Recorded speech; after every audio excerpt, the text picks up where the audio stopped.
আজকে আমি গিলামেন্টের রেসিপিটা নিয়েছি। দেখুন, আলুটাকে হলুদ দিয়ে মাখিয়ে নিয়ে তেলে ছেড়ে দিলাম, ভাজা হয়ে গেছে, নামিয়ে দিচ্ছি। নামিয়ে দিয়ে এখন মশলাটা কষিয়ে নেব। আদা, রসুন, লঙ্কা, পেঁয়াজ সব গিলামেন্টের মধ্যে দিয়ে দিলাম পেস্টটা। নুন, লঙ্কার গুঁড়ি, হলুদ দিয়ে পেঁয়াজের জিরার গুঁড়ি দিয়ে মাখিয়ে নেব। ওই পেঁয়াজটা দিয়ে তারপরে মাখিয়ে নিয়ে তেলটা দিয়ে দেবো। এখন তেলটা দিয়ে একটু মাখিয়ে নিয়ে রেখে দেবো কিছুক্ষণ, ম্যারিনেট করে রেখে তারপরে তেলটা গরম বসিয়ে দিলাম, দিয়ে এলাচ, দারচিনি ফোড়ন দিয়ে দেবো। ফোড়ন দিয়ে মরিচটা দিয়ে দেবো, মাংসটা দিয়ে কষিয়ে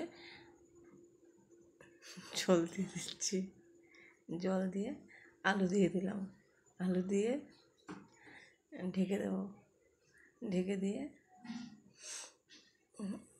ঢাকনাটা খুলে দিয়ে মশলা দিয়ে দেবো। একটু নাড়া দিয়ে মশলাটা দিয়ে দেবো। মশলাটা দিয়ে দিচ্ছি, দিয়ে একটু নাড়া দিয়ে দেবো। কালারটা বেশ সুন্দর এসে, দেখুন হয়ে গেছে, নামিয়ে দিচ্ছি।